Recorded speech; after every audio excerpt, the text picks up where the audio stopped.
దేశంలో పర్యాటక రంగాన్ని అభివృద్ధి చేసేందుకు కేంద్ర ప్రభుత్వం కీలక అడుగులు వేస్తుంది. ఇందులో భాగంగా భారత్ శ్రీలంక మధ్య కొత్తగా వంతెన నిర్మించాలని కేంద్ర ప్రభుత్వం యోచిస్తుంది. ఈ వంతెనను భారత్లోని ధనుష్కోట్ నుంచి శ్రీలంకలోని తలమైనార్ను కలిపేలా ఈ వంతెన నిర్మాణం చేపట్టాలని భావిస్తుంది.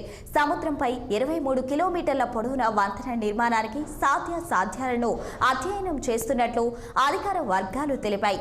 ఈ 40,000 కోట్ల రూపాయలతో రామసేతు ప్రాజెక్టును త్వరలో ప్రారంభించడానికి సాధ్యాలపై కేంద్రం NHAI ద్వారా అధ్యయనం చేయనుంది.